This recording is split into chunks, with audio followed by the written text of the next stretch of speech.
everybody, I'm glad you're here today. Today is August 29th, 2024. I'm going to tell you what has happened in our little town in the last 20 hours. It will blow your mind. I know I look like something the cat drug in, but after you hear what's been going on, you will understand, because I'm reminding you today with these stories that have happened in my little town of 1,800 people out on the prairie, that life can change in a red hot minute, y'all. And you never know when that's going to happen, and you better be ready. All kinds of ready. All kinds of ready. Okay? So here's what's happened, all right, in the last 20 hours. First of all, last night at 7, water main breaks. A water main breaks in town. Floods, oh, I nearly said their name. Floods a neighbor's house. In their yard, water's running everywhere. The whole town is not without water, but part of the town is, because Sandra called Susu and she said, "Do y'all have water?" And Susu went and turned off. She said, "Barely have any water. Water pressure's low, but I've got water." Sandra said, "I got no water." And Steve was in the shower. Steve was in the shower when the water quit at their house. Boom, stop, no water. That, let me tell you, Steve works in a way, he needs showers, all right? When people are in agricultural farming stuff, you come home dirty, all right, when it's harvest, and that's where we're at now, y'all. So water is everywhere. They go into Celia's yard, who's like right behind me, and she's got a fire hydrant. They have to drain the fire hydrant. They turn the water on, drain on, to see all that water. When y'all, we don't have a lot of water. I mean, that there's no other way to fix it except to drain the pipes. They fixed it at 2 in the morning. They got it fixed. Caesar said, "Yeah, we got it fixed 2 in the morning." Okay. Caesar's our city manager. So he's also my neighbor right across the street. So that happened. All right. Then the next thing I hear is our chief of police gets arrested. I'm like, what? What did you say? Chief of police gets arrested. Now, believe me, our police force is like 2 people, maybe 3. I don't even know how. We used to have 1. When I moved here in the 80s, y'all, we had 1 policeman. And he played Santa Claus at Christmas. He was wonderful, all right? But Teddy was his name. He had recently been shot in the face right before we moved here. And but anyway, that was all resolved by the time we moved in. Anyway, I digress. So yeah, he gets arrested last night. I don't know who's chief of police. It doesn't matter. But we're fine. We're secure. Everything's secure, except man. Okay, so what I understand he did, I'm not going to tell you any details because that's all, y'all. When things like this happen in a small town, you need to be careful about what you repeat because you never know. But I will just say falsifying records, and we'll just leave it at that. And because that is firm on that, but why and how and when and all that, I don't know. That's kind of fuzzy. So I was like, what? That happened last night? So the water main breaks, chief of police gets arrested. All right. What else can happen? Well, I'll tell you what else can happen. I literally at 12:40 noontime, was standing out on my driveway, and I live on the edge of the prairie, y'all, on the edge of the draw. We call it the draw. There's nothing in front of my house. I mean, there's cows, all right? There's pasture for as long as I can see, all right? I am standing in the driveway with my back to the draw. There is a massive kaboom. Not in the air like thunder, on the ground. Like it shakes me. I literally turn just in time to see fire burst out of 2 semi-trucks who had hit head on, and an explosion of fire came out. I saw it with my own eyeballs. I think I was the first one to see it. I thought, I said a lot of things. Y'all, that it's not G-rated. All right. I was shook. I was shook. 2 silage trucks. Y'all, when it's like they are cutting silage right now as hard as they can. All right. So this is harvest time. It's danger time. But they're running trucks as hard and fast as they can get the silage out of the field before it rains or before it, they're under the gun. All right. So I immediately, and as I'm calling 911 on my phone, okay, I didn't take pictures, I didn't video, I didn't nothing. I called 911, all right? As I'm watching, the fire that is this big starts pluming into this big, and a man walks out. Now, this is about, y'all, it's just literally, it's about a quarter of a mile from me, all right? Quarter of a mile. I see a man walking. He puts his hands on his knees. He's looking down. Thank Jesus. He is not on fire. If he was, I'd be in bed right now. I would not be making this video. So he was clearly shook. I was calling 911, and they said, "What is your emergency?" I said, "There's been a massive wreck. There's been a massive wreck on," and I told her where it was and everything. And she said, "Well, we will dispatch the ambulance." I said, "You need to dispatch everybody. Everybody needs to get here now."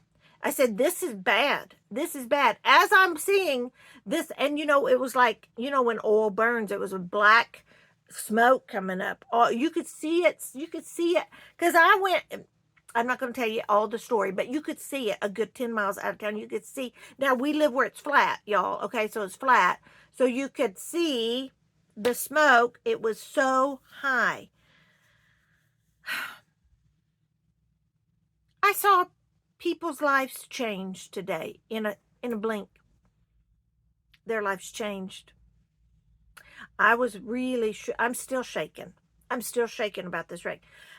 Literally, this wreck happened 4 hours ago. All right. They are still in the draw trying to figure out how to clean this up, because one cab is completely burnt. Literally, while all the ambulance people are there. Well, there's just one ambulance. Our ambulance is our EMTs. One is, well, I'm not even going to tell you the story. We had to get an ambulance from the other town. Other town ambulance got here. Then, here come the medevac helicopter, y'all. Helicopter lands. This is all right in front of my house. Now, this is not funny, all right? So don't hear that I'm making fun of this. But when things like this happen in a small town, my house, the street in front of my house filled with cars. Ain't nobody know where that street is usually, because I'm the last street in town. Nobody usually knows where that is. But when something happens on the draw, literally, it was cars of people, cars with people. They were all standing there with their binoculars and their phone. Then all of a sudden, here comes a silage truck trying to make its way to where it needs to go, because they blocked that road, like a lot of it, where the wreck had been, and it's a 2-lane little farm to market road. The silage truck's got to get to the field, and this silage truck come down the front of my house. I'm like, dude, you're not going to get down this road. Sure enough, he did. And people didn't want to move their cars. They're like, we're not going to move your car. Anyway, they didn't want to lose their seats, y'all. And I know that's grim. I know we should not revel in someone else's misfortune. But where we live, we don't see things like that every day. Maybe you do in the cities. I don't know. I said at supper time, I said, do things like this happen in the city all the time? And Taylor said, no, Mom. And I'm like, I don't know. We still have people coming out and driving up and down looking at it, because right now they're still trying to remove the wreckage. And the wreckage is massive, y'all. 2 semi-trucks. I mean, luckily, thank Jesus, they got the fire out. When we see fire, y'all, when we see fire on the draw, it's like Frankenstein, where it goes, oh, oh, I'm sorry. I don't mean, in the movie Frankenstein, when he's afraid of the fire, and he's like, yeah, that's what we're like. We are like that when we see any kind of flame out when it hadn't rained. Now, we did get a shower, but y'all, our showers, you think, oh, it's not, it doesn't do anything. I mean, we would need a foot of rain to do us any good. That's where we're at right now. So, the helicopter lands. I mean, I'm sitting here in front of my house. I'm watching it. I mean, I'm talking to everybody. I mean, the whole town's out there. But, I mean, Gene and Vi. Here come Gene and Vi. I haven't seen Gene and Vi get out of their house in a long time. But they come, and they're like, hey. I'm like, hey. And, yeah, we talked, and I said, Gene, what are you doing? He said, like, he hadn't been in good health. Oh, I'm fine. I had to come see what happened. So, anyway, we talked about that. And they left. I was talking to Susu, and Missy was there. And, y'all, it was, yeah, the whole town. I don't like the whole town being that close to my house, but be it as it may, it was that away. So currently, they are still trying to get the debris out of the way of they did have the road blocked, but just as I was coming to make this video, I saw traffic coming. I thought, you ain't gonna get through. I guess the Department of Transportation people are like, it's 5 o'clock, we're going home. I think that may be what the case was, because it's they're gonna have to, and all the traffic, y'all, when the accident happened, kaboom, and the fire, then all of the other traffic that was coming anyway. And it, like, I remember, it's harvest, so usually there's no traffic, but because it's harvest, there's a lot. And they all those trucks just started backing up, and there wasn't anything for them to do except at once the helicopter came and took the one person who was, I'm thinking they were burned, y'all. I'm thinking they were burned. Once the helicopter got them, then everything kind of loosened up. They had to get the truck traffic back up out of the draw. The draw is kind of a little, it used to have water in it, and so a while ago, I'm out there just now, but before I made this video, watching them clean up the trash out there. And Susu came out. She's my neighbor. We were talking. Taylor was talking. We were all talking. And, well, here come a pickup truck down the block road, the block farm to market road. I thought, what? And they just pulled, went down into the draw, and yeah, that's Bandy. Bandy's going home. He lives away. There's no way. He had to get home.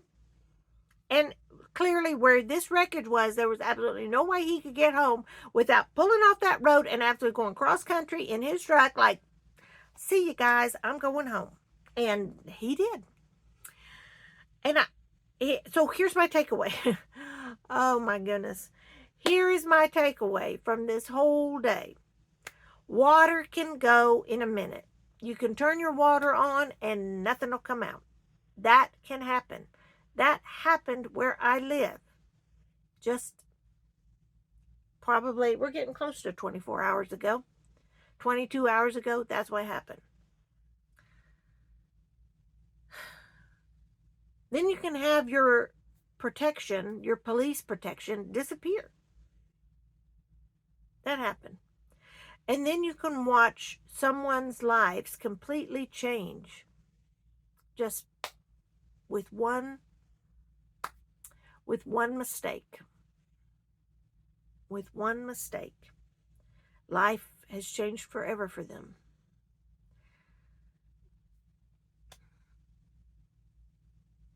I have not been able to eat, really. I mean, it's so awful to see that. And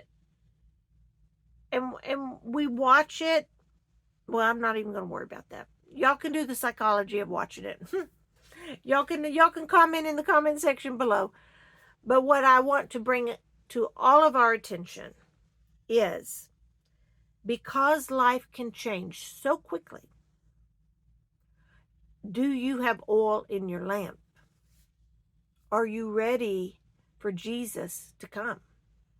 Are you ready for the end? If today were it. Do you know Jesus Christ, the Son of God?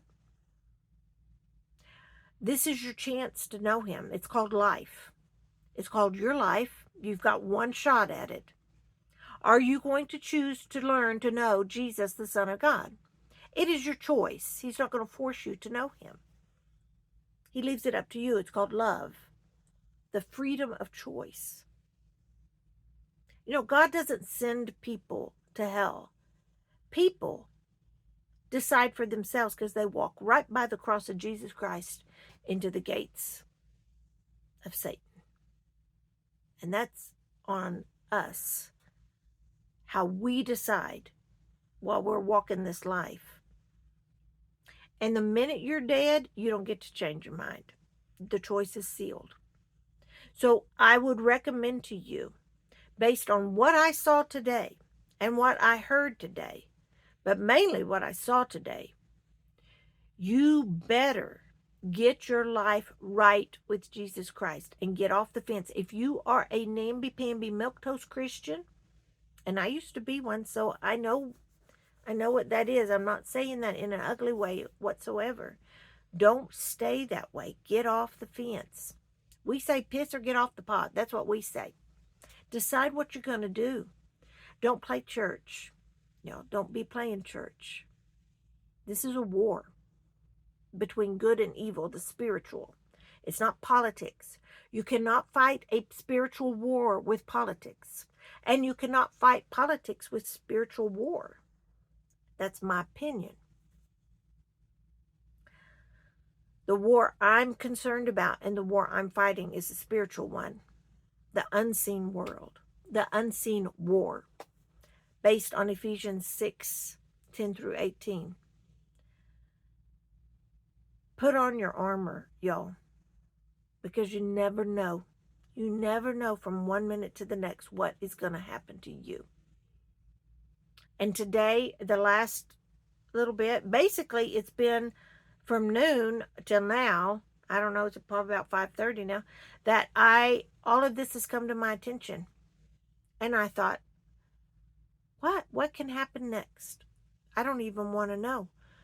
But through all of this, especially that wreck, I just kept saying to myself, the Lord is in his holy temple. The Lord is in his holy temple. And I'm not talking about the temple in Jerusalem. No. I'm talking about the temple within us. We are now the temple where Jesus dwells, where God dwells. The Holy Spirit dwells in us. And I'm not making that up. I didn't hear a pastor tell me that. I read it in Hebrews. What? You can read your Bible and know what God is teaching us? Yes. Yes, you can. So I'm going to leave that with y'all and let that simmer and go love the people. You know, it's that James Taylor song, shower the people you love with love. Remember that song? Go do that this evening. Even your prodigals. Show them Jesus by loving on them. They'll come around. They'll come home. I believe that. Post your prayer requests in the comment section. We'll pray. When I heard that explosion, I literally thought, is this a military thing? Because my back was to it.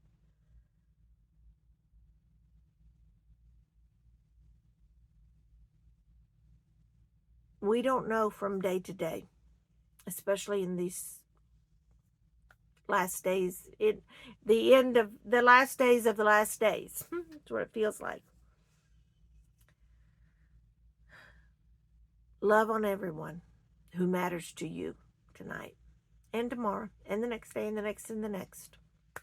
Because that's what life's all about. Show them Jesus through you. Stay safe, America. This is Gina Lima Charlie. I'm out.